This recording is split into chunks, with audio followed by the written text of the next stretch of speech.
వ్యవసాయంలో నూతన టెక్నాలజీని అందిపుచ్చుకోవాలని జిల్లా అదనపు కలెక్టర్ నగేష్ రైతులకు సూచించారు. గురువారం కొల్చార మండలం పోతనశెట్టిపల్లిలో జరిగిన ప్రజాపాలన ప్రగతి ప్రణాళిక 99 రోజుల కార్యక్రమంలో భాగంగా రైతు వరం సమావేశంలో ముఖ్య అతిథిగా పాల్గొన్నారు. వ్యవసాయ శాఖ ఏర్పాటు చేసిన స్టాళ్లను పరిశీలించారు. ఈ సందర్భంగా జిల్లా అదనపు కలెక్టర్ నగేష్ మాట్లాడుతూ మన దేశం వ్యవసాయ ఆధారిత దేశమని, రైతులు వ్యవసాయంలో నూతన టెక్నాలజీని అందిపుచ్చుకోవాలని పిలుపునిచ్చారు. నూతన బంగడాలు, పనిముట్లు, యంత్రాలను ఉపయోగించి పంటల ఉత్పత్తి పెంచాలన్నారు. ఈ కార్యక్రమంలో జిల్లా వ్యవసాయ అధికారి దేవకుమార్, స్థానిక తహసీల్దార్ అధికారులు పాల్గొన్నారు.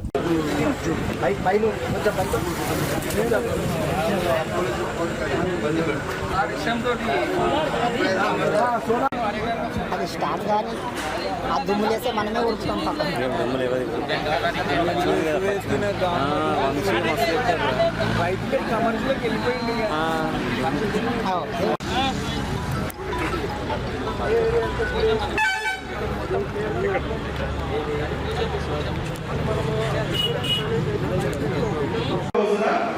ముఖ్యంగా రెండు అంశాలు, ఒకటి వ్యవసాయంలో యాంత్రీకరణ అండ్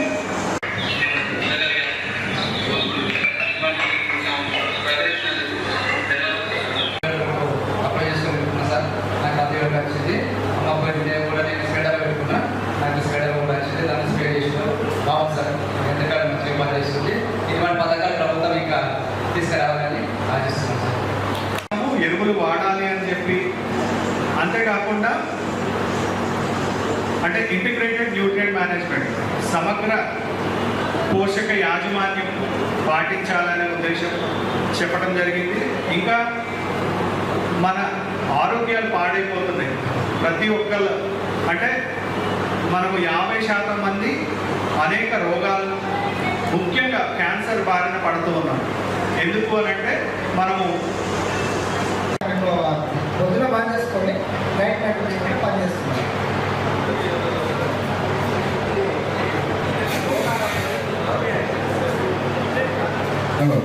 సోలార్ అనేది కేవలం సూర్యుడి మీద మాత్రమే ఆధారపడి ఉంటుంది. ఇందాక నేను చెప్పాను, క్లీన్ అండ్ గ్రీన్ ఎనర్జీ. ఇది సూర్య భగవానుడు ఎంతసేపు ఉంటే అంతసేపు వరకే ఉంటుంది. మన దగ్గర సుమారుగా ఉదయం 6:30 నుంచి 6:30 చెప్పలేదు కానీ 7 కన్ఫర్మ్, 7 నుంచి సాయంత్రం 7 వరకు మీ మోటార్ ఖచ్చితంగా పనిచేస్తుంది. మీరు రాత్రి వాడుకున్నట్టు, రాత్రి అనేది మీరు వ్యవసాయం చేస్తున్నారు బాగానే ఉంది, కానీ నీళ్ళని పొదుపు వాడడం లేదు. భూగర్భ జలాలు విపరీతంగా తోడేస్తున్నారు అనుకుంటారు. బట్ ఇక్కడ మీ దగ్గర ఒక సోలార్ ప్లాంట్ పెట్టడం జరిగింది. దీని వెనకాల చిన్న ఇది చెప్తాను. ఇది మీకు జస్ట్ డెమో చూపించడానికి. ఇది ఎందుకు డెమో చూపిస్తున్నామంటే, మన తెలంగాణలో కాదు భారతదేశం మొత్తానికి పొల్యూషన్ అనేది విపరీతంగా పెరిగిపోతుంది. దీనికి కారణం ఏంటి? మనమే. అంటే వీఆర్ ఆల్ హ్యూమన్ బీయింగ్స్. మనము చేసేటువంటి పొల్యూషన్ అంతా కాదు, చాలా ఘోరంగా చేస్తున్నాము. సో సోలార్ అనేది ఏంటంటే క్లీన్ అండ్ గ్రీన్ ఎనర్జీ. ఇది పర్యావరణానికి ఎంతో ఉపయోగకరమైనది. పొల్యూషన్ అనేది చాలా మ్యాక్సిమం మనం పొల్యూషన్ అనేది విద్యుత్ అనుకోండి, ఇక్కడ లేకుండా కూడా ఉందని అనుకోండి. దాన్ని ఏదైనా పొడి కర్రతో కానీ పక్క జరపండి.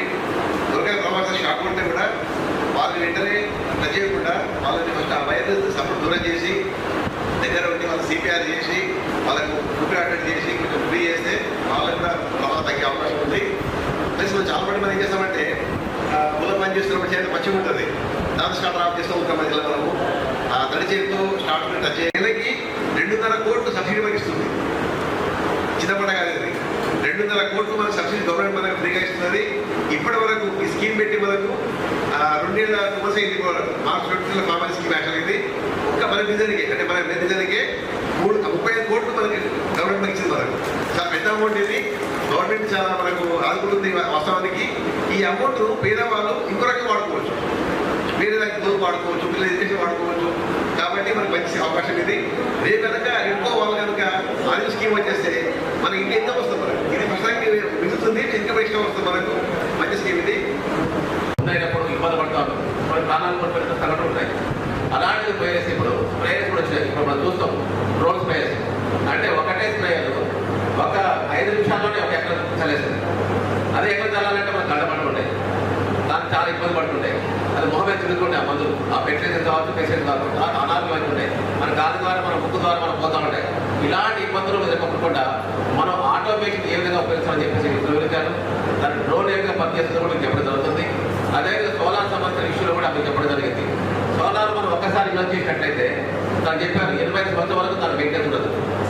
అదే విధంగా అంటే మనకు ఏదో ఇండియన్ పంప్ సెట్, మామూలు పంప్ సెట్ పెట్టుకున్నాం అంటే ఎవ్రీ ఇయర్ మనం ప్రతి కాలం రాగానే, ఖరీఫ్ రాగానే మనం ఏం చేయాలి, వాన పడగానే మనం దాన్ని పూడ్చాలి, సర్వీస్ చేసుకోవాలి, పోవాలి. దాని ప్రకారం మీకున్న చిన్న శాఖలోనే ఎక్కడైతే నువ్వు మోటార్ వేసుకుంటూ ఆ మోటార్ అనేది షెడ్ చేసుకున్నట్లయితే నీడగా దొరుకుతుంది. అదేవిధంగా విద్యుత్ వస్తుంది. ఆ విద్యుత్ మీ మోటార్ పంప్ బుక్ చేసుకోవచ్చు. దానికి సంబంధించి మిగిలిపోయినట్లయితే మనం డిస్కౌంట్ వల్ల కూడా అమ్ముకోవచ్చు. అర్థమైందా? అంటే మనకు విద్యుత్ ఆదాయం ఉంది.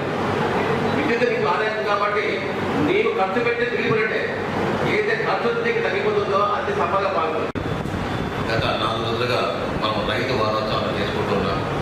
మొదటి రోజుగా వ్యవసాయ శాఖకు సంబంధించిన ప్రత్యేకమైన విధంగా వాటికి వారి యొక్క సూచనలు, వారి యొక్క అవేర్నెస్ ఇవ్వడం జరిగింది. తదుపరి మరి హార్టికల్చర్, ఉద్యానవన శాఖ వారు కూడా అవేర్నెస్ ఇచ్చారు. మరి నిన్న కోఆపరేటివ్ సహకార సంఘాలు కావచ్చు, మార్కెటింగ్ శాఖ కావచ్చు, వ్యవసాయ శాఖ సంయుక్తంగా కూడా మరి రైతులకు, జిల్లాలో రైతులకు అవగాహన కల్పించారు.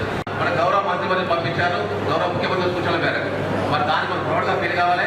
అదేవిధంగా ఏంటంటే దానికి ఎంతైతే ప్రౌడ్ ఫీల్ అవుతున్నామో మన భూమి యొక్క సారం కూడా మంచిగా ఉందా లేదా అని తెలుసుకోవాలి.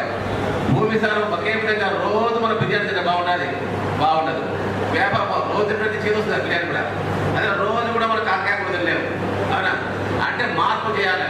పొద్దున తిన్నదే మా ఫ్యాక్టరీలో చెప్తున్నాము. అవునా? అది కాకుండా మనం నిత్యం 365 days అదే ప్యాడీ పెడితే మనకు బాగుంటుందా?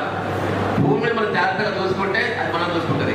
భూమిని కాపాడుకుంటే మనం కాపాడుకుంటుంది. భూమిని క్షేమంగా చూసుకుంటే మనకు కాపాడుకుంటుంది. భూమిని మనం గౌరవిస్తే మనకు గౌరవం ఉంటుంది. భూమిని గౌరవించాలన్నా, క్షేమంగా చూడాలన్నా ఏం చేయాలి? మనం భూమిలో మనం ఏం చేసేది, మీరు చేసే పంట మార్పిడి రోజువారీ మన పొయ్యి మీద ఒకటే కూర ఉడుకుంటా ఉంటుంది కాబట్టి అదేవిధంగా భూమి మీద కూడా ప్రతి సంవత్సరం అదే కనీసం 3 ఏళ్ళ మనకు ప్రత్యామ్నాయ విద్యుత్తు, అదేవిధంగా వ్యవసాయ ఆటోమేషన్, మెకనైజేషన్ ఈ కార్యక్రమం ఈరోజు చెప్పడం జరిగింది.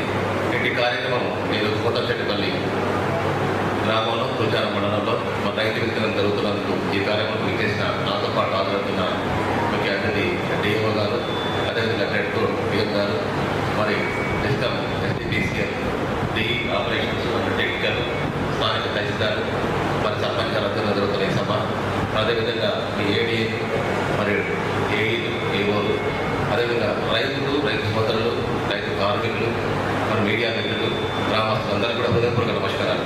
వాటి గురించి వెళ్ళడం జరిగింది. మనం చూసినట్లయితే మనకు భారతదేశం భాగ్యసీమ, మనకు సంపద కుదరలేదు. తెలంగాణ కూడా చాలా మంచి సంపద ఉన్నది కూడా, మౌలిక సంపద, అదేవిధంగా సహజ సంపద చాలా.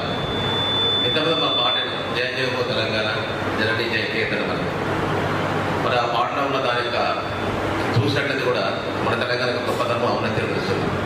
ఆ తర్వాత మెదక్ సీమ నుంచి కూడా మనం గతంలో 2007 పాట రాసుకున్నాం. మెదక్ సంబంధించి భారతదేశంలో జయ జయ హో తెలంగాణ ఆ పాట నాకు చెప్పాను. మెదక్ జిల్లా సంబంధించి కూడా పాట ఉంది, 2 నిమిషాలు గవర్నమెంట్ అది చెప్పిస్తారు మీరు. మరి తెలంగాణ అనేది ఒక రాష్ట్రం. మరి ఈ రాష్ట్రం అంతా సైజుగా లేని ఒక దేశం ఉంది, నెదర్లాండ్స్.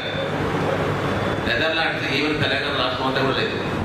అది వ్యవసాయంలో అత్యధికంగా మరి వ్యవసాయం ముందుంటుంది. అంటే శాస్త్రీయంగా రోజువారీగా ట్రాన్స్ఫార్మ్ అవుతుంది.